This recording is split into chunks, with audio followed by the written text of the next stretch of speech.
ઉમરેઠ બાર એસોસિએશનની ફેર ચૂંટણી યોજવા સામે ગુજરાત હાઈકોર્ટનો સ્ટે.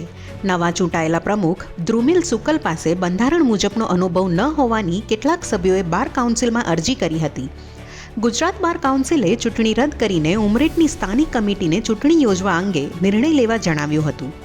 સ્થાનિક કમિટીએ નવી ચૂંટણી જાહેર કરીને 13 જાન્યુઆરી સુધી ઉમેદવારી પત્ર ભરવાનો સમય જાહેર કર્યો હતો. ઉમરેઠ બાર એસોસિએશનના નવા ચૂંટાયેલા પ્રમુખ ધ્રુમિલ સુકલે નવી પ્રક્રિયા સામે વિરોધ દર્શાવી હાઈકોર્ટમાં રાવ કરી હતી.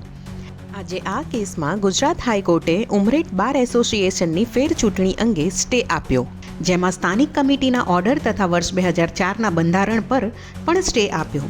ફેબ્રુઆરીના છેલ્લા અઠવાડિયામાં આગામી સુનાવણી થશે, જેમાં સ્થાનિક બાર એસોસિએશનને સાંભળવામાં આવશે. હાઈકોર્ટના સ્ટે બાદ તાજેતરની ચૂંટણીમાં વિજેતા બનેલ પ્રમુખ સહિત સભ્યો હાલ પદ પર યથાવત.